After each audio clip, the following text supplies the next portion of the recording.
Ako nagyayayaan ng tatlong magkaibigan na mag-swimming sa ilog. Uy pre, swimming kaya tayo dyan?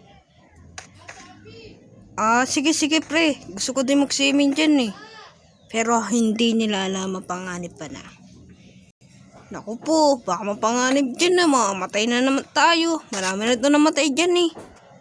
Sus! 1 year na yun tol.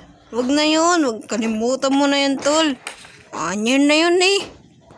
Tara, mag-swimming na tayo. Woohoo! Pero ang hindi nila alam, bahala kayo dyan magsiswimming na ako. Oh! Pre!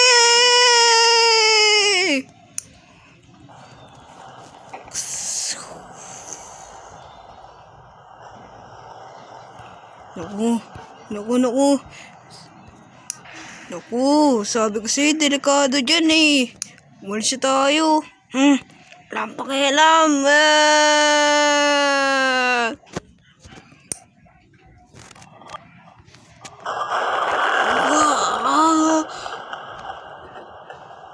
Ano bang ginagawa nila?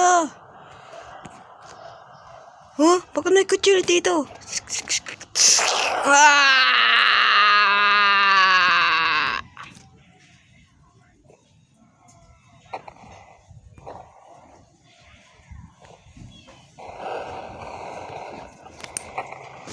"20 minutes later."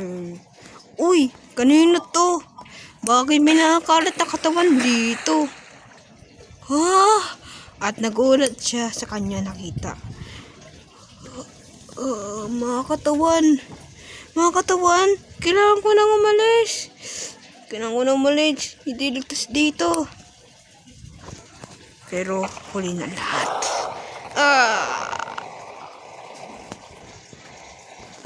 Kaya mga tao dito ay walang pumupunta dahil